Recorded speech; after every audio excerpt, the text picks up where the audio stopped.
Lord Buddha channel के सभी दर्शकों को आनंद मांजरखेड़े का जय भीम, नमो बुद्धाय।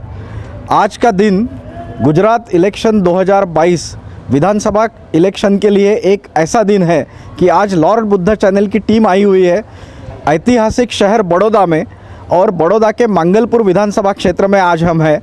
ये शहर का महत्व ये है कि जो डॉक्टर बाबा साहब आम्बेडकर, जिन्होंने इस देश को समानता, स्वातंत्र्य और बंधुता देने वाली घटना लिख के दी है, वो डॉक्टर बाबा साहब आम्बेडकर का जो हायर एजुकेशन हुआ बड़ौदा शहर के राजा सयाजीराव गायकवाड़ साहब ने दी हुई स्कॉलरशिप से, वो 1913 से 1916 तक परदेश में जाके कोलंबिया यूनिवर्सिटी में वो पढ़े।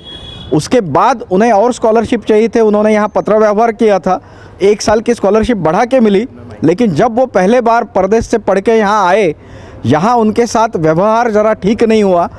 ये संकल्प यहाँ पे उन्होंने लिया कि इस संकल्प से हमारे सभी डाउन टॉर्डन, जो भी सभी अनुसूचित जाति जमाती के SC ST आदिवासी सभी जो लोग हैं और OBC भी उसमें जो आते हैं, ऐसे 85% लोगों को मुख्य प्रवाह में लाने की घटना उन्होंने बनाई। ऐसे पावन जगह पे, ऐसे संकल्प भूमि में आज हम लोगों से इलेक्शन के बारे में बात करेंगे। और इलेक्शन का यानी आज के जो हमारे डिबेट का, चर्चा का जो विषय है, वो विषय है कि बहुजन समाज की गुजरात इलेक्शन 2022 में भूमिका क्या है। सबसे पहले मैं यहाँ खड़े हमारे भाइयों में से जानना चाहूँगा कि ये जो हमें महाराष्ट्र में बताया जाता है या पूरे भारत में बताया जाता है कि गुजरात मॉडल करके चीज़ें, लेकिन जब हम यहाँ आए हैं हमें कुछ अलग ही नज़ारा दिख रहा है। तो ये गुजरात मॉडल पक्का क्या है, और इलेक्शन की जो अभी ये चल रहा है कि देश का प्राइम मिनिस्टर भी यहाँ आके बैठा है, गृह मंत्री भी बैठा है, और यहाँ के जो CM है उनका तो चेहरा नहीं समझ में आता हमें बाहर से आए हुए लोगों को कि कौन CM है। यानी दिल्ली से शायद यहाँ का शासन चल रहा है, ऐसा शायद अलाउद्दीन खिलजी के ज़माने में चला था। मैं इस पे पहले आपकी टिप्पणी चाहूँगा, फिर अपन आगे बढ़ेंगे।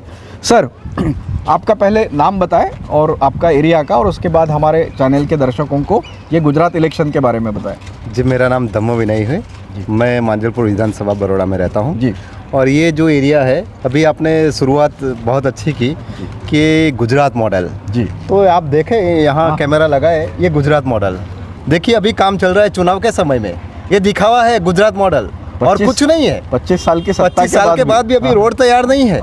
आप देख रहे हैं अभी चुनाव के समय ये लोग अपना काम दिखाने निकले हैं, ये गुजरात मॉडल है। ऐसा कोई गुजरात मॉडल है? और इस मॉडल पे आप देश का विकास करना चाहते हैं? फोटोशॉप ये कैसी भी, ये फोटो मॉडल है, बस फोटो दिखाओ, मॉडल बनाओ, और फोटो भी कहाँ के? आप मेरी बात समझ रहे हैं जी। ये एक दिन फोटो आया था, कोई विदेश का फोटो था और खड़ा रहा था अपना फेंको और बता रहा था ये मॉडल है हमारा गुजरात का। तो ये इस तरह का मॉडल ये दिखा रहे हैं। आज गुजरात चुनाव में मैं चाहता हूँ कि एकदम से जो गिरावट, पहले आप 2007 में जो विधानसभा के चुनाव हुए थे उस समय जो उनकी सीटें थी, और उसके बाद 2012 2017 जो गिरावट आई है, और आज इस 2022 के चुनाव में जो उनको गिरावट मिलेगी, शायद चौंक जाएंगे ये रिजल्ट कैसे आ गया। वो मॉडल हम अभी उनको दिखाएंगे। अभी देश को ये मॉडल देने वाले हैं बहुजन समाज पार्टी वाले। ये जो मुझे दिखता है कि आपने जो प्रारूप किया, मॉडल की बात की है, ये मॉडल की जो बात थी वो शायद पिछले वक्त के इलेक्शन में ही ग्रामीण और जो हमारा शहरी भाग है, हम बड़ौदा के ग्रामीण में है शायद, लेकिन जैसे यहाँ 4 शहर माने जाते हैं कि 4 बड़े शहर है। एक अहमदाबाद 84 लाख के आसपास की लोक संख्या, एक शहर है राजकोट, तीसरा शहर बोलेंगे हम बड़ौदा जैसा शहर, और चौथा सूरत। शायद शहरी विभाग ने बीजेपी वाले लोगों को एक तरीके से सहारा दिया करके 182 सीटों में से उनके 92 वगैरह सीट्स कुछ आए थे, और वो 2017 वाला इलेक्शन था, रोना धोना से लेके सब कुछ हुआ था। लेकिन हम जैसे कल हम जामनगर तक गए थे, आपके अहमदाबाद से हम 300 किलोमीटर तक गए, हमें आजू बाजू की ग्रामीण जो परिस्थिति दिखी वो ऐसे लग नहीं रही थी कि कोई वो मॉडल जैसी बात है। तो मैं यहाँ किसी और हमारे दर्शकों से जानना चाहूँगा कि ये जो सब चीज़ें बताए जाते हैं, ये ग्रामीण और शहरी, ऐसे भी कुछ भेद ये गुजरात में है क्या? इसके बारे में आप बताएंगे बहन जी? हाँ, ठीक है सर। आपका पहले नाम बताएं। हाँ, मैं जागूबेन मानेजा से हूँ जी, और आप सब देख सकते हो ये मॉडल जी, क्या हो रहा है, क्या नहीं हो रहा है, और कई विस्तारों में भेदभाव जैसा चल रहा है, आप देख सकते हो ना? जी जी जी। हाँ, और हम सच के साथ है। जी हम सच के साथ है, जो है वो हम बोलते हैं। आप देख सकते हो कितनी महंगाई। हाँ, महंगाई तो कहाँ सबसे बड़ा 400 मुद्दा रुपये से है। सिलेंडर मिलता था, हाँ। आज 1000 रुपये में मिलता है। 1100 हमारे महाराष्ट्र 1100 में हो गया 1104 रुपए का है। मिलता है। 50 है। अभी बढ़ गया है, बढ़ गया, बराबर। हाँ जी जी। तो आम आदमी क्या करेगा सर? तो एक इसके लिए जी हम ऐसे चुनाव लड़ना चाहते हैं, ऐसे आदमी को लाना चाहते जी। हैं जो हमारा भरत भाई है, हाँ। हमारे विस्तार के, हाँ। वो चुनाव में अभी खड़ा रहा है, जी लेकिन वो 15 साल से समाज की सेवा करता आया है, करते हैं, हम देखते हैं और हम सच के साथ हैं। जी। सच्चाई की जीत होती है, ये तो मैं बहन जी ने जो बताया उससे ये करता हूँ। भाई साहब भी इस पे कुछ बोलना चाहते थे, आप पहले अपना नाम बताएं और फिर बताएं। मेरा नाम है सुमंत कुमार राणा। जी राणा साहब मैं बताइए। तरसाली एरिया का रहवासी हूँ। जी अब आप क्या पूछना चाहते हैं, बताइए किस सब्जेक्ट के पर बोलूं? ये ग्रामीण और शहरी जो ये है, यानी जो माना जाता है कि मैंने एक स्टैटिस्टिक्स जो पढ़ा पिछले इलेक्शन का, कि आपके गुजरात में 4 करोड़ 30 लाख वोटर्स थे, उसमें से 1 करोड़ 45 लाख के आसपास वोटर्स ने बीजेपी को वोट किया था। 1 करोड़ 24-25 लाख के आसपास लोगों ने कांग्रेस को वोट किया था, यानी 90% वोटिंग 2 पार्टियों को हुआ था। 5 लाख का वोट तो नोटा को गया था। 12-13 लाख के आसपास वोटिंग जो था वो अपक्ष लोगों को गया था। और आप ये समझिए कि ये सब होने के बावजूद भी जो प्रोजेक्ट किया जाता है बाहर, यानी ये हम महाराष्ट्र से है, हमें महाराष्ट्र में ऐसे न्यूज़पेपर में छप के आता है, मैगजीन्स में आता है कि ये मॉडल है और ये हम बहुत आगे जा रहे हैं, लेकिन हम देखते हैं कि यहाँ आने के बाद तो परिस्थिति कुछ अलग दिखती है। तो क्या ग्रामीण और शहरी, महंगाई, बेरोजगारी, ये सब मुद्दे यहाँ पे है कि नहीं है कि सिर्फ मॉडल है, यहाँ का आदमी दिल्ली में गया और उसका फ़ोटो छाप के आने का, और ये फ़ोटोशॉप मॉडल है? इसके ऊपर हम आपकी टिप्पणी चाहते हैं। ये जो गुजरात मॉडल की बात करते हैं, जी। ये गुजरात मॉडल एक ऐसी एक चीज़ है जो उनकी स्ट्रेटेजिक टीम होती है जी कि हाउ टू विन इलेक्शंस। हाँ, हाँ, तो उसमें उनकी टीम जो होती है वो डिसाइड करती है कि कौन से पॉइंट रखने से लोगों को माइंड वॉश हो सकता है, बीजेपी की तरफ टर्न आउट करा सकते हैं। वो ये हर वक्त इलेक्शन आते ही हिंदू मुस्लिम वाला पॉइंट लाते हैं, आतंकवाद को याद करा देते हैं लोगों को, पाकिस्तान की याद करा देते हैं, पीओ को जीतना चाहते हैं। जीतना चाहते हैं। गरीब लोग हैं, उनको ये लोग जानते हैं गरीबों के वोट कैसे लिए जाते हैं। जी, जी। तो पैसों की बौछार कर देते हैं, खाना पीना दारू वगैरह, जो हमारे अज्ञान लोग हैं वहाँ पर ये बीच में चीज रोकना से चाहूंगा, करते यहाँ हैं। तो दारूबंदी ऐसे हमने सुना है, गुजरात स्टेट में दारूबंदी दारू तो नहीं मिलती है। सिर्फ दिखा हुआ है, कहने के लिए दारूबंदी है। रियलिटी में यहाँ सबसे ज्यादा, महाराष्ट्र से ज्यादा दारू गुजरात में बिकता अरे है। यानी ये तो जो और बताया ये जाता पूरी है। सच्चाई है। ये आप आंकड़े देख सकते हो। जी। यहाँ ड्रग्स का भी ये पूरा किंग बन चुका है गुजरात। हाँ, वो तो अडानी पोर्ट पे हाँ। हमने सुने हैं कि इतने टन माल तो मिलता ये है, उसकी हमारा बात गुजरात नहीं होती। मॉडल है। ड्रग्स, दारू, आतंकवाद। फिर आतंकवाद, जातिवाद, दोनों कास्ट को भिड़ाओ और अपना उल्लू सीधा कर लो। तो अभी समय की मांग है कि बहुत हुई अब महंगाई की मार, बहुत हुई हिंदू मुस्लिम वाली बातों की मार, बहुत सुनी आतंकवाद की बातें, बहुत सुनी आप भावनात्मक बातें कि मुझे मार रहे हैं, मुझे किलो किलो में गाली दे रहे हैं लोग। ऐसी बातों से अब प्रजा तंग आ चुकी है। जी, जी। लोगों को काम चाहिए, नहीं कि हमें भावनात्मक बातें चाहिए। अब हम यहाँ के लोकल जो सत्ताधारी पक्ष के उम्मीदवारों को मैंने खुद देखा है, वो हर साल आता है, हर सोसाइटी वो क्या करते हैं, जी एरिया के जो मेन लीडर्स है उसको हाथ में कर लेते हैं, उनको पैसा दे देते जी। हैं और एक लोगों को इकट्ठा कर देते हैं। और जैसे नगर है तो नगर की क्या ज़रूरत है, बोले उनको रोड चाहिए, पानी, रास्ता, तो कोने में गुड़ लगा देते हैं कि आपको पानी मिल जाएगा, आपका रास्ता ठीक हो जाएगा, अब एक बार हमको वोट दीजिएगी। ये इस तरह से लोग वोट ले जाते हैं और लोग बातों में आ जाते हैं इनकी कि इस टाइम बोला है तो।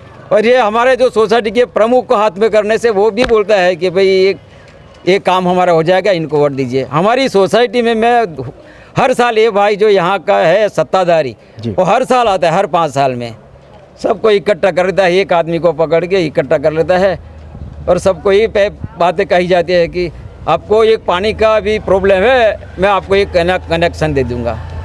तो इस तरह से वोट बटोरे जाते हैं तो ये गुजरात में। ये 25 साल से उनका चल रहा है, लेकिन एक दूसरा पक्ष भी है अब कांग्रेस, वो भी यानी हमारे देश में 60 साल राज किया है। उनके बारे में तो ये मैं बोलना चाहूँगा कि जैसे हमारे डॉक्टर बाबा साहब आम्बेडकर है, उन्होंने यानी जिस वक्त कॉन्स्टिट्यूएंट असेंबली बनी थी उस वक्त घटना लिखने के लिए कोई आदमी चाहिए था, लेकिन इन्होंने महाराष्ट्र से उनको आने के लिए, यानी अभी महाराष्ट्र है, उस वक्त मुंबई प्रोविंस था, आने के लिए दरवाजे बंद हो गए थे। आपके गुजरात के बहुत बड़े लीडर है, उनका बहुत बड़ा पुतला लगा हुआ है, उन्होंने उस वक्त ऐसे बोला था कि हमने डॉक्टर बाबा साहब अम्बेडकर को ये कॉन्स्टिट्यूएंट असेंबली में आने के दरवाजे क्या, खिड़कियाँ, ऊपर के रोशनदान सब बंद कर दिए। यानी अगर आपको ये यानी बहुजन समाज को अगर ये बीजेपी का गए 25 सालों में अनुभव आया है तो शायद कांग्रेस का भी अनुभव कोई खास नहीं होगा। तो उसके ऊपर कुछ आप में से कोई हमें बताना चाहेगा? आपका पहले नाम बताएं। मेरा नाम एरिया कल्पित बताएं। है। जी जी, मैं सर से और मैं बताना चाहूँगा कि ये कांग्रेस जो है, बीजेपी है, वो बाय बाय लग रहे हैं। हाँ। आपने आपने देखा होगा जो नेता पहले कांग्रेस में थे हाँ। वो आज बीजेपी में है, पावन हो गए और वो आज। कल वो आम आदमी पार्टी में भी चले जाएंगे। ठीक है, मतलब भाई भाई एक ही साथ रहते हैं, करप्शन वही मिलके करते हैं। आपने देखा होगा नहीं कांग्रेस वाले पे कोई एक्शन लिया गया, वो करप्शन करते थे, 2G कांड था उसका तो भी नहीं लिया गया, ना ही उसमें जो एरोप्लेन वाला जो कांड किया था उन्होंने, बोफोर्स कांड किया था, उसमें भी कोई एक्शन नहीं हुआ। वो ऐसा ही अभी रिसेंटली चल रहा है, बीजेपी भी वही काम कर रही है, उसके कांड होते। आपने ये अंकल ने हमारे बताया कि यहाँ पे ड्रग्स का एडिक्ट हो गया है। ठीक है, 22,000 करोड़ का ड्रग्स निकला। अब आप सुनिए, ये पूरे इंडिया में जाएगा तो क्या हालत होगी। तो ये चीज़ कांग्रेस ने भी अपने कांड किया, अब कांग्रेस ने हाथ खड़े कर दिए, वहीं यहाँ पे आ गई। तो मुझे लग रहा है कहीं ना कहीं कांग्रेस और बीजेपी एक तरह से मिले हुए हैं, क्योंकि सीटें तो दोनों की आती है। तीसरी पार्टी खड़ी हो रही है अभी, उसका भी आप वर्चस्व देखिए, वो भी उनके मिला हुआ था। ठीक है, उसने जंतर मंतर में प्रोग्राम किया और फिर वो सत्ता पे आ गया अपना, अभी वो अपना चला रहा है। मतलब थर्ड फ्रंट भी उसने खड़ा कर दिया। लोगों की समस्याओं का हल नहीं हो रहा है, लोकल लोगों की समस्याओं का हल नहीं हो रहा है। ठीक है, हॉस्पिटलिटी आप देखोगे कहीं पे भी उसकी कोई सुविधा ही नहीं है। गरीब के बच्चे, अब देखे स्कूल देख ले, एजुकेशन की बात है, स्कूल में अगर फीस अगर एक बच्चा पढ़ने के लिए जाएगा तो उसकी प्राइवेट में फीस देखिए 50,000, 60,000, 70,000। अरे 10,000 बंदे की सैलरी होगी, वो कहाँ से साल का इतना पैसा दिएगा? और वो तो फीस हो गई, कपड़े लत्ते, ट्यूशन। ठीक है, कभी कभी कोई बीमारी आ गई, कोई इमरजेंसी आ गई, उसका क्या होगा? अब देखिए आपको वो कह रहे हैं कि आप हॉस्पिटलिटी में जाओ, और उसकी गवर्नमेंट हॉस्पिटल है, लेकिन गवर्नमेंट हॉस्पिटल में डॉक्टर्स नहीं है क्योंकि उसकी भर्ती नहीं हो रही है, दवाई सुविधा नहीं है, स्ट्रेचर पे सब ले रहे। आपने रिसेंटली कोरोना कार्ड देखा होगा। ठीक है, सब लोग स्ट्रेचर में खड़े थे, आपने खुद न्यूज़ में दिया होगा वीडियो कि ऑक्सीजन की कमी थी। सब लोग स्मशान घाट में जाते थे तो वहाँ पे मुर्दों के लिए भी लाइन लगी थी, वो भी उनके पास व्यवस्था नहीं है। लकड़ियाँ नहीं मिल रही तुमने लकड़ियाँ नहीं मिल, लोगों को क्या आप कर रहे हो? सुविधाएं कुछ नहीं है, और वहाँ पे सिर्फ डॉक्टर और दवाई वाले ही कमाई किए, बाकी कोई नहीं है। और सबसे ज़्यादा यहाँ के लोग जो बाबा साधु जी है ना, वो सबसे आगे निकल गए, करोड़पति अबजोपति बन गए। ठीक है, लोकल इंसान कहाँ है? उसने सिर्फ एक माला खड़ा किया, वो भी जैसे जैसे लोन भर के। और अमीर कौन हुआ? बोले विजय माल्या अमीर हुआ, वो तो भाग गया। नहीं, और ऐसे 8,000 लोग भाग गए। नीरव मोदी है, वो शायद मोदी एक जैसे रिलेटिव लग रहे होंगे। ललित मोदी, वो भी मोदी था। मेहुल चौकसी भी था। तो वो करोड़ों, 5-5 हजार करोड़ की लोन, मतलब हम तो 5 लाख की लोन लेते हैं, अगर भर नहीं पाते हैं ना तो घर पे गाड़ियां खड़ी हो जाती है गुंडों के साथ कि भाई तुम्हारे लोन के पैसे कब भरोगे तुम। अगर उनकी तो 5,000, 10,000 करोड़, ऐसे बोलने में अच्छा लगता है, 5,000 करोड़, 10,000 करोड़, मतलब मैं तो समझता हूँ पूरा राज्य खड़ा हो जाए उसमें, तो 5,000, 10,000 करोड़ में उसकी माफी भी देते। अरे भाई कौन से डॉक्यूमेंट में, हमें भी बताओ, हमें भी 2 माले का घर चाहिए, 2 रूम किचन चाहिए, हमें भी माफी दे दो, वो भी नहीं होता है। तो ये जो स्ट्रेटेजी है ना, मुझे लग रहा है ये पूरी कांग्रेस की परंपरा थी जो बीजेपी ने उठाई। अब बीजेपी माँ बेटे लग रहे हैं, वो मैं ये समझ रहा हूँ कोई कांग्रेस बीजेपी की माँ बन रही है, तो वही लोग हैं, वही चल रहा है। उन्होंने भी बहुत सारे कांड किए थे, ये भी बहुत सारे कांड किए, कहीं ना कहीं सभी को एक किनारे पे रखा था और रख के ही चली रही है। तो थर्ड फ्रंट, फोर्थ फ्रंट जो भी आ रहा है वो इलेक्शन में उसी का आ रहा है। नहीं, तो मुझे इस पे ही ये यानी जो एक सवाल का है ना, पहले वाला जो था वो भाई साहब बताएंगे शायद। डॉक्टर बाबा साहब अम्बेडकर को यहाँ से विरोध हुआ था, यानी जो संकल्प भूमि वाली भी हमने बात की कि यहाँ उनके साथ जो बर्ताव हुआ था वो छोड़ के चले गए। बाद में जब कॉन्स्टिट्यूएंट असेंबली में आना चाहते थे तो यहाँ के जो पटेल साहब है वो उनको मना कर रहे थे। तो इस पर्सपेक्टिव में मुझे आपसे ये पूछना है कि बहुजन करके हम महाराष्ट्र से आए हुए, मैं महाराष्ट्र का हूँ, हम महाराष्ट्र में कभी भी बोलते हैं कि हमारा महाराष्ट्र जो है वो महात्मा ज्योतिराव फुले के बाद राजश्री शाहू महाराज और डॉक्टर बाबा साहब अम्बेडकर इनका है ना। और हमारे महाराष्ट्र में हम जो 85% है यानी SC, ST, OBC, महिलाएं, मुस्लिम्स, ये सभी तबके को हम बहुजन करके एक तरीके से मानते हैं। तो यहाँ क्या वो परिस्थिति है? और डॉक्टर बाबा साहब अम्बेडकर के बारे में और कुछ आप बताना अगर चाहे, वो मैं आपके तरफ आता हूँ। सर आपने बात छेड़ा है कि भाई सरदार पटेल साहब ने बाबा साहब को संविधान में आने से पहले ये बोला था संविधान सभा में कि भाई आप कैसे संविधान सभा में आते हैं। हम देखते हैं क्योंकि आपके लिए सिर्फ संसद के दरवाजे ही नहीं, हमने रोशनदान भी बंद कर दिए हैं। जी जी तो उस वक्त जो परिस्थितियाँ पैदा हुई जी। उसमें अगर आप इतिहास में जाएंगे तो पता चलेगा कि बाबा साहब के लिए संसद में आने के लिए इन लोगों ने जो रास्ते बंद कर दिए थे जी, जी। वो मुसलमान समाज एक सीट थी वहाँ पर खाली करके वो उन लोगों ने चुन के दे दिया योगेंद्रनाथ मंडल जी के, ठीक है, खुलना और जालोर की सीट, ठीक है। तो ये जो सीट थी वहाँ से अभी आज उनको रोहिंग्या मुसलमान बनाया जाए, वो जो बौद्ध है जहाँ से जीते थे उस जगह को भी उन्होंने पाकिस्तान बांग्लादेश में दे दिया। इतनी शुरुआत एक समझ ले के जातिवाद या फिर जो मानवतावाद के खिलाफ काम कर रहे थे ये कांग्रेसी लोग, ये आज भी वही कर रहे हैं। ये आज भी बाबा साहब को इतना न्याय नहीं दे रहे, बाबा साहब के लोगों को आज न्याय नहीं दे रहे। आज अब देख रहे हैं कि जहां बड़ौदा से वो बाबा साहब ने संविधान दिया, बाबा साहब ने जो यहाँ उनको जो प्रताड़ित किया ये इन्हीं लोगों ने किया, ऐसे ही लोगों ने। तो उस वक्त जो बाबा साहब ने संकल्प लिया और संकल्प के माध्यम से समता, बंधुता, भाईचारा का एक संविधान दिया, इस देश को नहीं इस विश्व को एक ऐसा संविधान दिया कि मानवतावाद क्या है उसका परिभाषा उन्होंने संविधान में दे दिया। आज अगर सबसे बड़ा ग्रंथ माना जाए, अगर उसको धर्म ग्रंथ भी गिन लो तो संविधान ही है। हमारा धर्म अगर कोई है तो मानवता है, और मानवतावाद का एक लिखित जो दस्तावेज है वो संविधान है। तो ये संविधान को हमको अगर बाबा साहब ने दिया है और बाबा साहब की वजह से आज हम इतने पढ़े लिखे लोग हुए हैं और महिलाओं को खास तौर पे जो सुविधाएं मिली, जो अधिकार मिले, वो बाबा साहब की वजह से मिले हैं। तो मैं समझता हूँ कि जो आपने बात छेड़ी है, ये जो लोग हैं जातिवादी, मानवतावादी, विरोधी लोग, ये आज भी इतना ही सक्रिय है और ऐसे मानवतावादी लोगों की विचारधारा, हथकंडे बदल रहे हैं। कभी पहले कांग्रेस था, अभी बीजेपी हो गया, ऐसा बोल सकते हैं। नहीं, ये लोग सिर्फ पार्टियां नहीं, हर संगठन में जुड़े लोग हैं। आप पार्टियां तो पार्टियां है ना, मैं समझता हूँ ये हम धर्म के नाम पे जो देख रहे हैं ना, ये फलाना संप्रदाय, वो भी एक संगठन ही है ऐसे मानवतावाद के खिलाफ।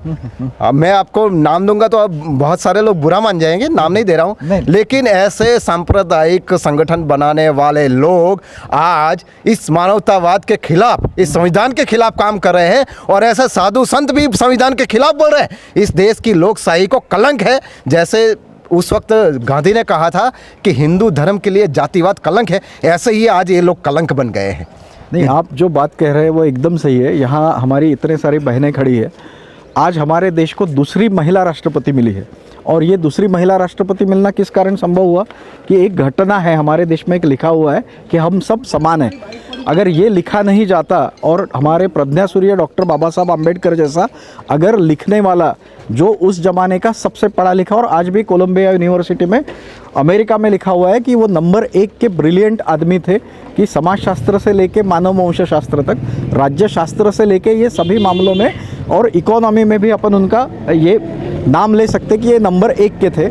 उन आदमी ने दिए हुए चीज़ के कारण आज हम शायद हमारे भारत देश में दूसरी महिला राष्ट्रपति देख रहे हैं।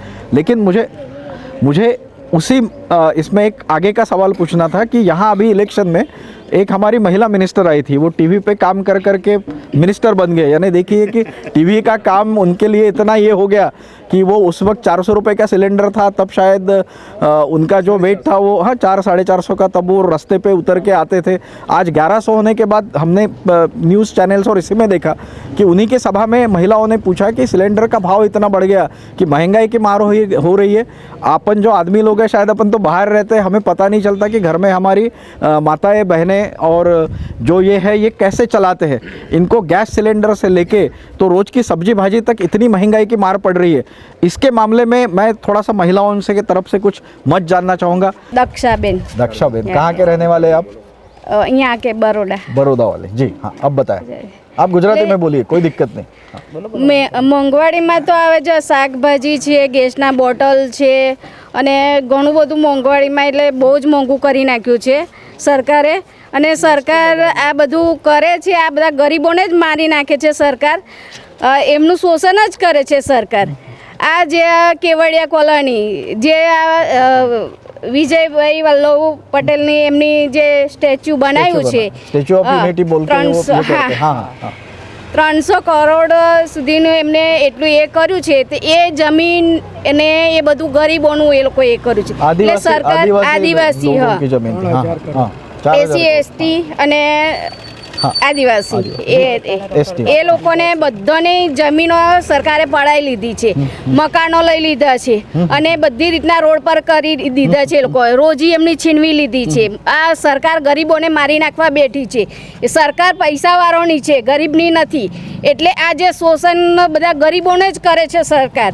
એટલે આ સરકારને બધું આ એ બહુ જે મોંઘવારી કરી રહી છે સરકાર, એ જે આ કોંગ્રેસ ભાજપ ને આ બધું એ છે, એના માટે જ અમે જો અમારા જે ભરતભાઈ રોહિત છે એમને આ ગરીબો માટેનું જે કરી રહ્યા છે, એટલે એમને આ ચૂંટણીમાં ઊભા રાખ્યા છે અને એમને અમારે ચૂંટાઈને લાવવાના છે આ ગરીબો માટે એ જે કરી રહ્યા છે. હા, એટલે એ ભરતભાઈને અમે ઊભા કર્યા છે. तो अगर समाज की 50% महिलाएं अगर सोचती है कि अभी महंगाई की इतनी मार हो रही है, कुछ हमें चेंज लाना है, आज यानी अभी जो सब आप लोग खड़े हैं यहाँ, हमारे बीएसपी के कैंडिडेट साहब भी आए हुए हैं. मैं इनसे भी थोड़ा जानना चाहूँगा कि यहाँ जो दिखता था कि एक ड्यूअल कॉन्टेस्ट रहता है हमेशा, कि दो पार्टियाँ हैं और उन्हीं का चल रहा है गए 25 सालों में एक दूसरे का मिलके, लेकिन अभी तीसरी पार्टी एक आप भी इसमें आ गई है. लेकिन 2017 का जो वोटिंग पैटर्न था, तो आपको तो सिर्फ 25,000 वोट मिले थे, बीएसपी को तो भी 2 लाख के ऊपर वोट थे. आज हमने ये देखा है कि 90 के आसपास बीएसपी के कैंडिडेट भी खड़े हैं. आप भी यहाँ मांजलपुर से खड़े हुए हैं. आप एज अ कैंडिडेट और एज ये भारत के नागरिक करके, ये जो दो पक्षों के पर अभी बहुत सारी बात हुई, एक नई थर्ड फ्रंट या एक नई बात करके बीएसपी के तरफ से आप क्या लोगों को देना चाहेंगे? आपका क्या एजेंडा है? आप क्या करना चाहते हैं? इस पे थोड़ा सा हमें बताएं. पहले तो खूब खूब धन्यवाद जी आपका. मेरा नाम भरत रोहित है जी. बहुत अच्छा और तगड़ा सवाल किया आपने जी जी जी. मेरे को खूब खूब धन्यवाद आपका. पहले तो सब मीडिया वाले जी, सब न्यूज़ वाले जी, सब लोग और पेपर में आए, कटिंग आए, मैसेज आए, कुछ भी आए, खाली 2 ही पार्टी दिखती है, भाजपा और कांग्रेस. अभी मैं ऐसा मानता हूँ कि कांग्रेस माँ है, भाजपा बाप है, और उसका बच्चा भी एक पैदा हुआ है, उसका नाम आम आदमी पार्टी है. यानी कमल और हाथ के मिला के आपने झाड़ू बना दिया, ऐसे बोल रहे हो? उसका परदादा अभी चल रहा है पूरा देश. परदादा जो है उसका पूरा देश चला रहा है. जी जी जी. सवाल अच्छा किया है, इसलिए उसको आगे कंटिन्यू करेंगे हम. कि सब लोग, मैंने जो बोला कि भाजपा, कांग्रेस और आम आदमी पार्टी और सब लोग पेपर में से लेके सबको बता रहे हैं, लेकिन जब भाजपा की उत्पत्ति भी नहीं हुई थी ना, जी जी, तब बहुजन समाज पार्टी की रचना हुई थी. आई एम राइट या नो सर? ठीक है. तो ये Bahujan Samaj party national number की पार्टी है. तो उन लोगों ने क्या किया, डर लगता है, पता नहीं. काशीराम साहब ने सोचो, काशीराम साहब ने एक विचारधारा की पार्टी है. पहले तो काशीराम साहब ने साइकिल प्रवास करके लोगों को जागरूक करने के लिए इतना प्रयास किया, लेकिन काशीराम साहब ने एक बार भी सोचा कि सत्ता अगर नहीं होगी ना तो कुछ नहीं होगा. सही. सोचा कुछ करते हैं. तो जो बाबा साहब का जो निशान था वो हाथी लिया, बहुत कम समय में पार्टी बनाई.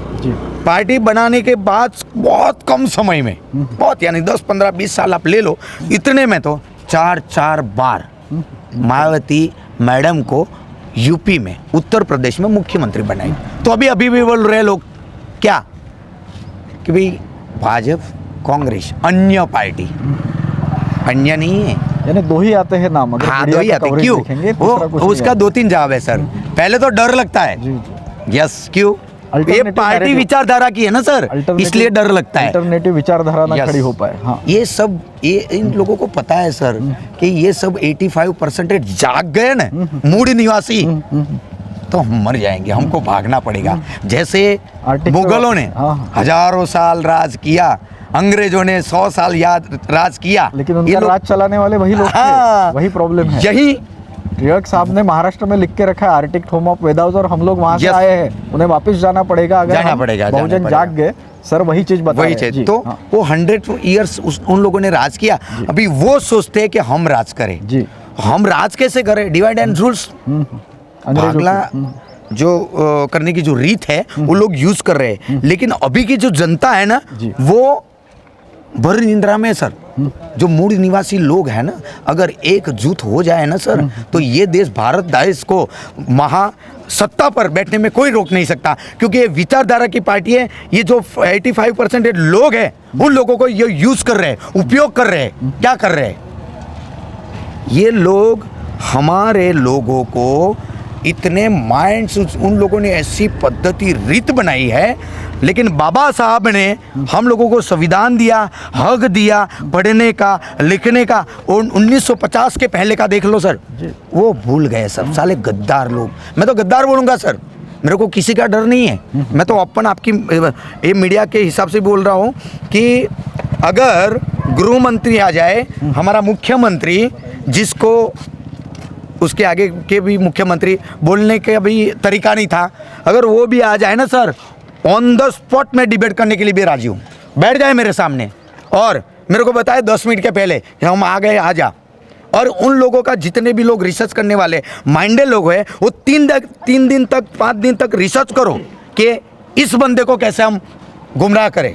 आ जाओ मैदान में, ओपन चैलेंज है सर, क्योंकि मैं बाबा साहब का पुत्र हूँ। मैदान में आने वाले नहीं है जी। तो सर ये जो लोग हैं उन लोगों को रियल में मैं बोल रहा हूँ, अभी तो माहौल बहुत चल रहा है। बोल रहा था यूपी की पार्टी है, यहाँ की नहीं है, लेकिन मैं ऐसा बोल रहा हूँ कि हमारे जैसे योद्धा हो गए ना सर, तो एक दिन ज़रूर इंडिया में, भारतवर्ष में पहले नंबर की पार्टी बहुजन समाज की पार्टी होगी। और बहुजन समाज पार्टी में सर कितने लोगों ने, हमारे मसीहाओं ने निकाल दिया है खून पसीना सर, ऐसे नहीं हुआ सर। सम्राट अशोक से लेके चंद्रगुप्त मौर्य से लेके तो शिवाजी महाराज तक अगर हम आएंगे, या हमारे महाराष्ट्र से नामदेव साहब चले थे, क्योंकि जो वारकरी पंथ वाली जो उन्होंने स्थापना की थी, नामदेव साहब के पूरे फैमिली को नष्ट कर दिया गया था। वो यहाँ से पंजाब गए थे, हमारे काशीराम साहब पंजाब से पूरे भारत में आए। तो ये अपने बहुजनों का इतिहास है। सिर्फ हमारा होता क्या है साहब, हमारे सभी हाथी जैसे लोग हैं, वो चींटिए जैसे, लेकिन चींटियाँ एक दूसरे को पकड़ के चलते हैं। हमारे एक हाथी के बाद हम दूसरा हाथी जरा दूर पे खड़े करते हैं। हम छोटे छोटे लोग उनमें शायद जुड़ते नहीं, हमारी कड़ी कहीं टूट जाती है। आप जैसे लोग अगर यहाँ खड़े रहेंगे, आज गुजरात है जो मॉडल है, यहाँ इतने लोगों से हम बात कर रहे हैं और इसमें इस मॉडल के धज्जे आप लोग उड़ा रहे हैं। हम अगर वही चीज़ कंटिन्यू करें तो शायद ये बदल होगा, ये चेंज आएगा, ऐसे मुझे लगता है। चीज़ बोलना चाहता हूँ सर कि अभी गुजरात में बहुजन समाज पार्टी का नाम कम था, ठीक है। बहुत सोचा इन लोगों ने, बहुत सारे लोगों ने मेरे को ऐसा बोला कि 3-4 लोग हैं, उसमें से एक जगह पे आप खड़े रहो, हम सब साथ देंगे। जो जागरूक लोग हैं ना सर, विचारधारा वाले, सब मेरे साथ है। आप खड़े रहो, हम आपको सपोर्ट करेंगे, साथ देंगे।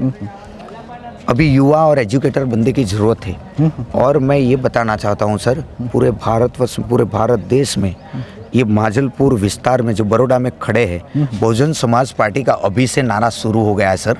दूसरी बात, अभी मेरे को इतने लोग समर्थन कर रहे थे ना सर, मेरा सब वीडियो देखना सर, सब वीडियो मैं आपको दूंगा। अगर आपको एक रिक्वेस्ट है कि अगर चढ़ा सकते हो तो चढ़ाना।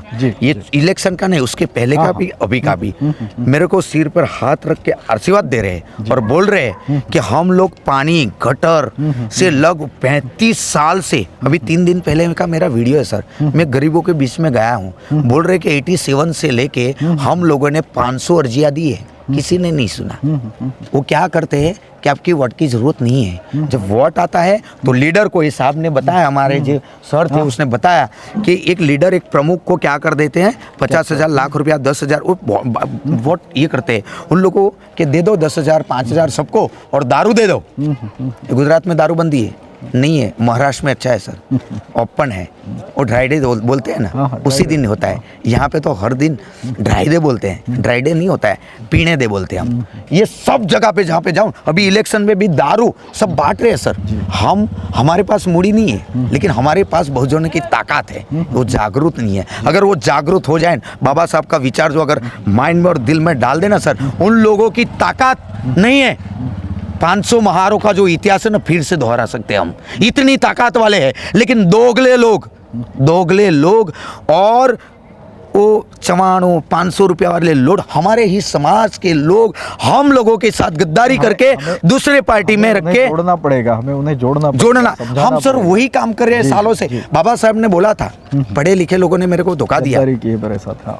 एक बोला किसी ने कि आप सूट बूट पहनते हो और ये लोग आपके ऐसे पहनते कि मैं सूट बूट में देखना चाहता हूं मेरे समाज पे।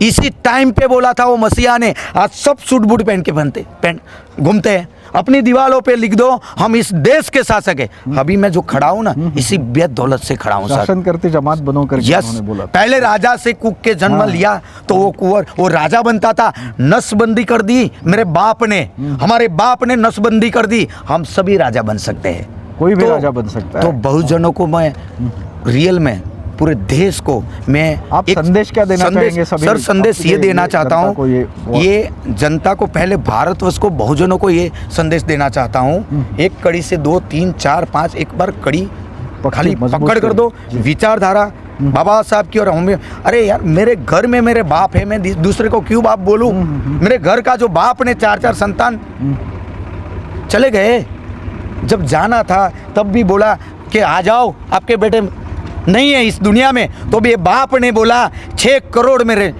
बेटे हैं। तो इसी का क्यों ऋण चुकता करना है? आ जाओ सब मिल के हमारा देश को महासत्ता पर ये सोने की चिड़िया बनाने के लिए जो बोल रहे हैं वो करें, नहीं तो ये लोग बेच देंगे सर। प्राइवेटीकरण कर दिया, बेच दिया है, बेचना शुरू है। मैं आपको बेचना रोकता शुरू हूं। है सर। पीछे ये भाई साहब खड़े हैं जो कांशीराम साहब जैसे साइकिल पे चले, अंबेडकर साहब का फोटो लेके, बाकी ये सब लेके प्रचार पे भी है। मैं इनके आप कुछ टिप्पणी करना चाहेंगे इलेक्शन पे? आपका पहले नाम बताएं। मैं गौतम बुद्ध, गांव गांधीनगर, 11 जुलाई 2016 में मैंने स्टार्ट किया है और मेरा गोल है जम्मू कश्मीर से लेकर कन्याकुमारी तक जाना। अच्छा। और मेरा टारगेट है कि दीदी मायावती जी जब तक पीएम पद के शपथ नहीं लेती तब तक मेरा मिशन सफर जारी रहेगा। साइकिल पे चलेंगे? साइकिल पे सब चलेंगे। तालियां बजाइए भाई साहब के लिए। गुजरात के 32 जिले और 189 तहसील, उसके गांव 1,21,490 किलोमीटर हो गया है। और मैंने 2024 में सोचा है कि हमारी दीदी मायावती जी को पीएम पद बना दिया जाए, क्योंकि हम संविधान की स्टेबिलिटी के वारिस है और बाबा साहब के संविधान के वारिस है और इस देश के मूल नायक हैं। क्योंकि हमारे ऊपर 15% लोग राज कर रहे हैं और हम 85% लोग ये हरगिज़ बर्दाश्त नहीं करेंगे। और आने वाले वक्त में इनकी मनमानी नहीं चलेगी, क्योंकि ब्राह्मण यूरेशिया से आए, बनिए बर्मा से आए, तो उनको भगाना चाहिए, क्योंकि भारत देश हमारा है और संविधान की रक्षा करना हमारे सबकी नैतिक जिम्मेदारी है। और हमारे भाई साहब भरत भाई यहाँ से खड़े हैं, भरत भाई रोहित, उनको मेरा फुल समर्थन है। और 2024-27 के अंदर विधानसभा में मेरे 14 जो बाबा साहब आम्बेडकर ने रिजर्व सीट दिया है वो नहीं कांग्रेस के बाप की, नहीं 13 जो सीट है वो नहीं कांग्रेस के बाप की, नहीं बीजेपी के बाप की, नहीं आम आदमी के बाप की, ओनली वन हमारे बहुजनों की है। हम यहाँ से भेजेंगे, उसको मान्य रखना पड़ेगा और उसको सीट में बिठाना पड़ेगा, वरना ये जो भी सरकार होगी उसको हम जल मूल से उखाड़ के फेंक देंगे। जय भीम, जय संविधान। सर आपसे मैं जानना चाहूँगा, आप हमें संकल्प, वहाँ जो संकल्प वृक्ष वाला जो था वहाँ आप हमें मिले थे, आप हमें थोड़ा सा वो संकल्प वृक्ष और वो जो वहाँ पे एक नया स्तूप बना है उसके लिए कुछ आप करना चाहते हैं? आप ये लोग हम लॉर्ड बुद्ध चैनल से महाराष्ट्र से आए हैं। महाराष्ट्र में तो दीक्षा भूमि में रोज़ आते जाते लोग हैं, वो वहाँ पे तो सब ये है। यहाँ ये जो संकल्प वृक्ष और वहाँ जो स्तूप बना है वो बीच में एक रास्ता बनाना है नदी के ऊपर से, उसके बारे में थोड़ा हमारे दर्शकों को बताएं। मेरा नाम परेश सोलंकी है जी, बड़ौदा से जी। जो संकल्प भूमि का जो डेवलपमेंट हुआ वो उसमें जो जगह पे बाबा साहब रोए थे जी, यानी बाबा साहब के साथ जो अन्याय हुआ उस टाइम पे 1917 में, उसी की वजह से वहाँ 11 दिन वो बड़ौदा में रहे। और 11 दिन में जो उनके साथ जो व्यवहार हुआ, जो मनुवादी लोगों ने, जो जातिवादी लोग थे, उन्होंने उनके साथ ऐसा व्यवहार किया कि उनकी वजह से उनको बड़ौदा छोड़ना पड़ा। वो जो करार किया था 10 साल के लिए महाराजा के साथ, उसकी वजह से इधर बड़ौदा आए थे जॉब करने के लिए। तो वो जॉब करने के लिए आए थे, लेकिन जो बाबा साहब के साथ जो हुआ कि जो महाराजा मुझे नौकरी दे सकता है लेकिन मकान नहीं दे सकता, वो मकान के लिए दर दर घूमते रहे और जहाँ भी भाड़े से रहते थे वहाँ भी ये मनुवादी लोग पहुँच जाते थे और वहाँ से भी उनको खाली करवा देते थे। तो उसी वजह से वो परेशान होके मुंबई जाने के लिए निकले, तो उनकी ट्रेन लेट थी, तो उसी वजह से वो 4-5 घंटे लेट थी। तो वो बोले नज़दीक में सयाजी गार्डन था, वहाँ पे जाके उन्होंने आराम किया। और वहाँ पे वो सोचे 11 दिन जो उनके साथ जो हुआ उसके लिए वो सोचे कि मैं इतना पढ़ा लिखा आदमी, मैं विदेश से जाके इतनी डिग्रियाँ लेके आया, जो मेरे साथ इतना व्यवहार हो रहा है बुरा, तो मेरे समाज के साथ क्या हो रहा होगा। तो उसी दिन उन्होंने तय कर लिया कि आज के बाद मैं कोई सरकारी जॉब नहीं करूँगा, जो भी है आज से मेरा जीवन मेरे समाज के लिए अर्पण है। और उसी टाइम जो बंधारण तो 1950 में बना, लेकिन उनके माइंड में 1917 में बन गया बड़ौदा से, और वही संकल्प लिया वहाँ से कि हम बहुजनों का उद्धार करूँगा, तब तक मेरा जीवन उसके लिए न्योछावर रहेगा। और बड़ौदा में जो संकल्प भूमि है, जहाँ पे सरकार को उसका डेवलपमेंट करना चाहिए वहाँ पे नहीं कर रहे हैं, और बाजू में जो जगह बाजू में तालाब नदी के पास है किनारे पे, वहाँ पे डेवलपमेंट हो रहा है, वो भी खाली वो बाबा साहब मेमोरियल बना रहे हैं। लेकिन जो मेन जो चीज़ है, जो संकल्प भूमि का डेवलप करना चाहिए, आज कितने साल हो गए 11 करोड़ दिए, लेकिन वहाँ पे कुछ डेवलपमेंट हो ही नहीं रहा है। तो हमारी वही मांग है बहुजनों की कि जो जगह पे बाबा साहब रोए थे, जहाँ उनके आंसू पड़े थे, वहाँ पे ही उनका स्मारक बनना चाहिए। और वो स्मारक ऐसा होना चाहिए, ऐतिहासिक होना चाहिए। जैसे पूरे भारत में जो 4 जगह है, तो ये जो मेन जगह है, जो संकल्प भूमि जहाँ से बाबा साहब ने संकल्प लिया, उसके बाद सब जगह पे जो रहे, वो जब सब जगह पे बन गया है उनका जो वो मेमोरियल, लेकिन यहाँ पे संकल्प भूमि में नहीं बना है। तो हमारी बहुजनों की और पूरे भारतवर्ष के बहुजनों की मांग है कि वो जल्द से जल्द सरकार बनाए। आपकी जो भाई साहब मांग है, हम हमारे लॉर्ड बुद्धा चैनल की तरफ से पूरे भारत भर में और विदेश तक भी पहुंचाएंगे। जय भीम, जय संविधान, जय मूल निवासी। मैं राजेश राठौड़, संकल्प नगरी बड़ौदा जिला भीम आर्मी अध्यक्ष, और लॉर्ड बुद्धा चैनल का मैं संकल्प नगरी में स्वागत करता हूं कि आप लोग यहाँ पे हमारे मन की बात जानने आए, वरना कुछ लोग घर पे बैठे बैठे अपनी मन की बात करते हैं और ठोप देते हैं सब पे। वो घर भी नहीं है वो शायद। हाँ, लेकिन मैं मेरे घर कहाँ होता है, देश के लोगों को बताना चाहता हूँ कि हमारे देश के लोग पे आंखों पे पट्टी है और कान के अंदर रुई डाली हुई है, जिसको कुछ सुना नहीं देता नहीं है और कुछ दिखाई भी देता नहीं है। जो आदमी घर नहीं चला सकता था वो आज देश चलाता है, तो सोचिए उस देश की हालत क्या होगी। आज भारत के अंदर 50,000 सरकारी स्कूलें बंद हो गई। 50,000 सरकारी स्कूलें क्यों बंद हुई? क्योंकि वहाँ पे भारत के मूल निवासी बच्चे पढ़ते थे।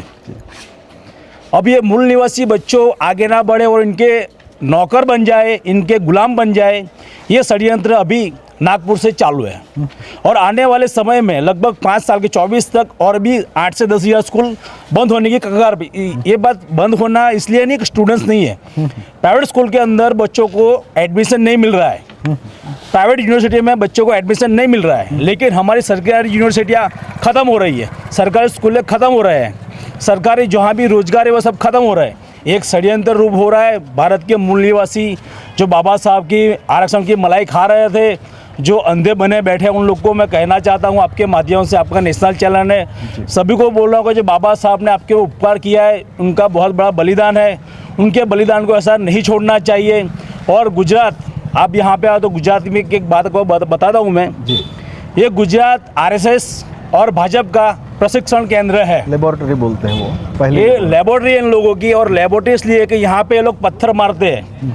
अगर कोई छींटे किसी के पड़े और कोई बोला तो ये लोग ये काम नहीं करते। अभी ड्रग्स पकड़ा है सब जगह पे, देखो अभी कोई आवाज़ नहीं उठा रहा है। अभी पंजाब में भी इतना पकड़ा है, तो ये एक प्रोसेस है। यहाँ पे अगर पास होगा ड्रग्स तो फिर यहाँ से इसका डिस्ट्रीब्यूट होगा पूरे भारत में, खलास करो देश को। और अभी जो शासक है इस देश के अंदर, वो सब लुटेरे हैं, वो सब विदेशी है, कोई इस देश का शासक नहीं है। क्योंकि हमारे जो भारत सोने की चिड़िया थी, वो तथागत का समय था, अशोक सम्राट का समय था, तब भारत की GDP 32% थी। और आज देखिए 5 ट्रिलियन की बात कर रहे हैं और भारत का भूखमरी पे आज नंबर 1 आ रहा है। हम पाकिस्तान से पीछे है। पहले ये लोग पाकिस्तान की बात कर रहे हैं, अब चाइना से डराते हैं। पहले पाकिस्तान से डराते, अब चाइना से भी डराने लगे। यानी भारत का ऐसा कैसा कमज़ोर प्रधानमंत्री है जो भारत पाकिस्तान से भी डरता है, चीन से भी डरता है। बिन बुलाए वहाँ जाके भी आए थे। हाँ, और सब क्या कर रहे हैं, यानी मैं सभी बहुजनों को कहता हूँ, हमारे माननीय काशीराम ने कहा था कि जब तक वोट वाले की सरकार रहेगी तब तक नोट वाले का शासन नहीं आएगा। सही है, एकदम सही है। तो हमें हमारा जो वोट वाला शासक है, हमें हमारे समाज को वोट करना चाहिए, हमें ऐसे भीमपुत्र अम्बेडकरवादी बच्चों को सपोर्ट करना चाहिए। हम 145 विधानसभा मांजलपुर भरत भाई रोहित को तन तोड़ मेहनत कर रहे हैं। सभी से कह रहे हैं, जो हमारे गुजराती का कहावत है, मैं आपके कैमरा गुजराती में बोलूँगा, हमारे गुजरात के जो बहुजन लोग उसको कहावत ग्रुप में ये लोग बोलते हैं, चपटी चवाणु ने 150 રૂપિયાનું क्वार्टर, यानी क्वार्टर चपटी चवाणु 150 રૂપિયા क्वार्टर दलित आपको पति जैसे आप वोट आपड़ा। क्या हमें भजिया खाने के लिए बाबा साहब ने अधिकार दिया था? मताधिकार है। क्या हमें दारू पीने के लिए बाबा साहब ने मताधिकार दिया था? हमारे बाबा साहब ने जो हमारे लिए बलिदान किया है, माता रमाबाई ने फटी हुई साड़ियाँ पहनी थी, माता रमाबाई ने अपना सुख चैन खो के बाबा साहब को साथ दिया कि मेरे भारत के मेरे बहुजन समाज जो आज 85 करोड़ है उन लोग को हक अधिकार के लड़ो मेरे बाबा। तब हमारे बाबा साहब ने इतना अधिकार दिया। लेकिन आज मेरा समाज जो सारा सभ्य है, जो सांसद सब है, सब दलाल बन के अपना परिवार का ही भला कर रहे। देश से उससे कोई लेना देना नहीं, बाबा साहब से कोई लेना देना नहीं। 14 अप्रैल को संकल्प भूमि में हमारी रैली थी, हमने बाबा साहब को श्रद्धांजलि देने के लिए रैली निकाली थी। संकल्प भूमि पे लाइटें नहीं थी।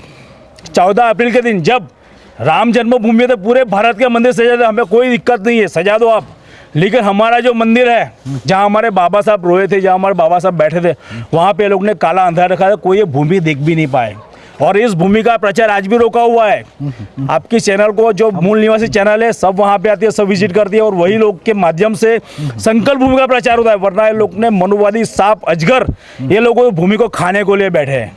लेकिन हमारे लोग हर बार प्रोग्राम करके उस भूमि को रक्षा, और आज जो अभी नया सूप बना रहे लोग, ये भी इन लोग का षड्यंत्र है।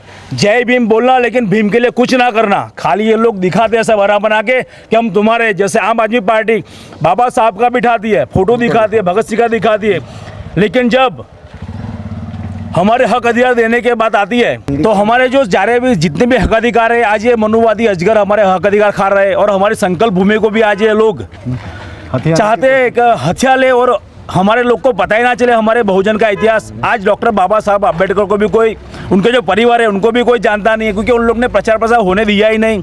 और हमारी जो मूवमेंट है उसको भी आगे नहीं बढ़ने देते। हमें भी कितनी धमकियाँ मिलती हैं, हम यहाँ पे मूवमेंट चलाते हैं, भाई ये क्यों कर रहे हैं, वो क्यों कर रहे हैं, तुम ऐसा। फेसबुक है हमारा, मेरा हाल में भी आपको दिखा, मेरा व्हाट्सअप रोज 2-3 घंटे के लिए ब्लॉक कर दिया जाता है। मूवमेंट चलाने देते ही नहीं है, या फेसबुक हो या कुछ भी हो। तो ये सब हमारे जो बहुजन समाज के जितने भी अधिकार है, हमारी बहन बेटियों के अधिकार सब खा रहे हैं। आज भी जहाँ हमारी कहीं माता बहनों पर बोलने भी शर्म आता है, कुछ ऐसा अनैतिक कार्य हो जाता है, बलात्कार हो जाता है, कहीं पे मारपीट, तो आज भी हमारा केस लिया नहीं जाता है। ऊना कांड के अंदर, जो भारत का सबसे बड़ा कांड था ऊना कांड के अंदर हमारे बहुजन समाज के बच्चों को, निर्दोष लोगों को मारा गया था। उसके अंदर जो निर्दोष लोग आंदोलन पे खड़े थे, आज भी वो जेल में, उनकी अभी तक बेल नहीं हो पा रही है। और इस देश राजद्रोह के आरोपी को बेल मिल गई है, जिसने अपराध नहीं किया है, वो हमारे मूल निवासी है, उसको आज बेल नहीं मिल रही। लेकिन उन लोग को बेल मिल रही है जो इन लोग के गोद में आके बैठते हैं। तो ऐसे सारे हक अधिकार हमारे इसलिए खो रहे हैं कि हमारा बहुजन समाज सो रहा है। जब तक हमारे लोग एकजुट नहीं होंगे, हमारी वोट की ताकत नहीं दिखाएगी और हमारे वोट की चोट नहीं करेंगे, तब तक ये मनुवादी लोग सुधरने वाले नहीं है। और बाबा साहब ने हमें वोट का अधिकार इसीलिए दिया है कि हम हमारी वोट की चोट करके इनको हमारे पैर के अंदर झुका दें। आपने एकदम सही बताया। फिर भी मैं अभी एक यहाँ का जो लोकल फ्लेवर है और वो जानना चाहता हूँ। भाई साहब आप थोड़ा इधर आइए, आपका नाम बताएं। मेरा नाम जी बताएं। चंद्र सिन्हा है मेरा नाम जी। और मैं गुजरात के बारे में पहले बोलना चाहूँगा। बोलिए। मेरे को क्या है कि भाजपा बोलने में भी शर्म आती है जी, इसलिए मैं कमलगट्टे गिलिंडर बोलता हूँ। जो गिलिंडर जैसा बंदर अपने गुजरात पे 6 करोड़ जनता नहीं, जिंदा लाशों पे राज कर रहे हैं। जिंदा लाश इसलिए कि आज जो पिछली गवर्नमेंट थी उसमें 65-70 रुपया पेट्रोल था, 300 रुपया सिलेंडर था, आज 1100 रुपया हो गया। ये मुर्दे लोग कुछ बोलते नहीं है, इसीलिए ये गिलिंडर, कमलगट्टे के गिलिंडर ये जिंदा लाशों पे राज कर रहे हैं। और कुछ लाशें खड़ी हो जाती है कब्रिस्तानों में से और उठकर आवाज़ देती है, तब ये गिलिंडर पुलिस का डर दिखा के, डंडों का डर दिखा के आजकल ईडी का जरा चल रहा वापिस कब्रिस्तानों में सुला देते हैं। ईडी सीबीआई का जरा ज्यादा डर चल नहीं रहा नहीं, है। छोटे आदमी तो ईडी सीबीआई की जरूरत नहीं पड़ती है, लेकिन हम जैसे छोटे आदमी खड़े होते हैं कि भाई ये भाव बढ़ गया, वो भाव बढ़ गया, तो हमको जेलों में बंद करके कब्रिस्तानों में वापस सुला देते हैं और वही कमर गट्टे गिलिंदर जिंदा लाशों पे राज कर रहे हैं। तो ये गुजरात मॉडल है। अभी मैं बड़ौदा पे आ जाता हूँ। जी बड़ौदा में ऐसा है कि मेरा एक दोस्त, ये अभी जो भाजपा में से जो खड़ा है योगेश भाई पटेल, 6-7 टर्म से जीत रहा है। मेरा दोस्त एक उनके पास काम करने गया जी।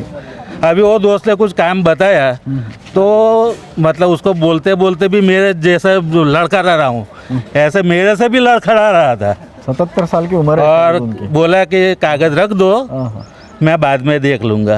अरे भाई, मेरा दोस्त तो उठ के भाग गया और फिर मेरे पास आया, बोले एक मेरा थोड़ा बहुत काम है, कोई कर सके ऐसा है। तो मैंने भरत भाई जो सामाजिक काम कर रहे थे अभी तक, तो मैंने बोला जा भरत भाई के पास जा। तो भरत भाई को फिर वापस मेरे को आके 2-3 दिन के बाद आया मेरे पास। वो 2-3 दिन के बाद आके मेरे को बोला कि यार तूने क्या आदमी के पास भेजा। एक तो भरत भाई युवा है, साहसिक है, तो मेरा तो 2-3 दिन में ही काम पट गया। तो मैं उसको बोला कि भाई इलेक्शन आ रहे हैं तो तू किसको वोट देगा। तो बोला मैं तो बीजेपी को ही दूंगा। अभी देखो इनकी मानसिकता देखो, जो कब्र में बुढ़ा घुसा हुआ है उसको वोट देने की बात कर रहा है, और जो काम किया है, जो काम किया हुआ है उसको मैं बोला, फिर उसको बोला कि मैं बोला भाई ये जो तेरा जो काम किया है भरत भाई, वो सामाजिक कार्य करता है। आज बीएसपी में से खड़े हुए हैं, तो वो भी इलेक्शन में खड़े हुए हैं धारासभ्य के। तो बोलते हैं वो, फिर तुरंत घूम गया, नहीं तो मैं इनको ही वोट दूंगा। अपने को यही तो करना तो है कि फिर लोगों वो को मैं convert बोला करना है। कि तू अभी तक तो बोल रहा था बीजेपी को वोट दूंगा। तो बोला मेरी मानसिकता ऐसी है, मुझे धर्म की आड़ में नपुंसक बनाया जाता है। ये जो धर्म का कार्ड खेला गुजरात में जितने संगठन है वो सब क्या करते हैं कि पढ़े लिखे, जो पढ़ा, मैं भी आज पढ़ा लिखा हूँ, मेरे पास आके धर्म बोलते हैं कि भाई तू हिंदू धर्म का है, फिर मेरे को नपुंसक बना देते हैं वो लोग। और फिर वो बोलते हैं, फिर धीरे से मोदी साहब ला देते हैं, और फिर धीरे से ऐसे बुढ़े लोग ला देते हैं जिसको हमको वोट दिलाने की बात करते हैं। मैं बोला भाई मैं नपुंसक नहीं हूँ, मैं अभी जिंदा हूँ, मेरे में अभी पौरुषत्व है, मैं जो विस्तार का काम कर सके ऐसे आदमी को ही वोट दूंगा। न मेरे को पार्टी देखनी है, न मेरे को कुछ देखना है, काम करने वाला आदमी देखना है। तब हम इलेक्शन से पहले हम कुछ बच्चे खड़े हो गए, इकट्ठा हुए, भरत भाई को आगे किया। अब भरत भाई मांजलपुर की सीट जनरल सीट है, हाँ नहीं कि रिजर्व सीट है। हाँ अगर रिजर्व सीट से योगेश पटेल लड़ना चाहे ना, तो उसकी 7 पुस्तों की दौलत कम पड़ जाएगी। सही है, सही है। रिजर्व सीट की दौलत, रिजर्व सीट पे योगेश पटेल लड़ना चाहे ना, तो उसके 7 पुस्तों की दौलत कम पड़ जाएगी। हमारे डॉक्टर बाबा साहब और अम्बेडकर सोम ने मोदी भी आ जाए ना, दौलत और तो इसका भी ये उसको खड़ा रहने नहीं बंद दिया कर दिए जाएगा। हैं, ये बंद कर दिए हैं। और कोई लोकल इस पे कुछ बोलना चाहेंगे साहब? पीयूष भाई आइए। हाँ 2 मिनट जी, बताएं। मेरा नाम पीयूष परमार है जी। पहले तो आपकी चैनल को धन्यवाद, Lord Buddha channel, Lord Buddha channel को धन्यवाद। और मैं आपकी खाली 2 मिनट लूँगा। जी। आप महाराष्ट्र से आए हैं जी। गुजरात मॉडल समझने को। जी जी तो मैं आपको 2 ही उदाहरण देता हूँ। जी। एक तो जातिवाद का मॉडल आपको पता होना चाहिए, कोमवाद क्या है वो यहाँ पे सीखने मिलेगा। यहाँ पे मोरबी कांड देख लो, यहाँ पे उना कांड देख लो, देख लिया ना, वो सब गुजरात मॉडल है। लेकिन ये दूसरा पन्ना है, बुक का दूसरा पन्ना है। जो पहला पन्ना जो आमुख जो होता है ना हमारा संविधान, ऐसा दिखाया नहीं जाता है, बराबर है।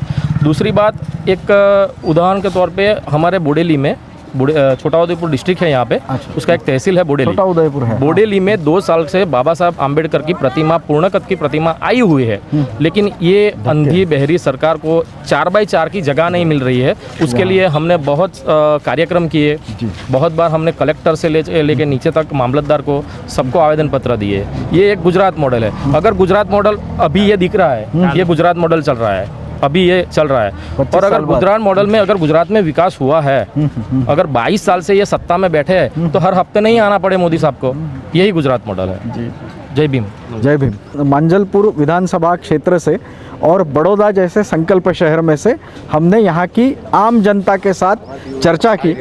डॉक्टर बाबा साहब आम्बेडकर ने जो संकल्प लिया था, जो समता वाला, स्वातंत्र्य वाला और बंधुता वाला जो भारत उन्होंने बनाया, कि दुनिया में कोई भी इंसान को ये लगे कि भारत जैसा देश कैसे बनेगा जहाँ इतनी सारी अलग अलग धर्मपंथ है, अलग अलग उपासना पद्धति है, अलग अलग लोग हैं, उसको भी उन्होंने एक जगह पे लाना चाहा। ये संकल्प नगरी से ये शुरुआत हुई है। मैं लॉर्ड बुद्धा चैनल से यहाँ के सभी जो लोग हमारे चर्चा में इन्होंने भाग लिया उनका धन्यवाद देता हूँ, और मेरे सभी चैनल के लॉर्ड बुद्धा चैनल के दर्शकों को जय भीम, नमो बुद्धाय।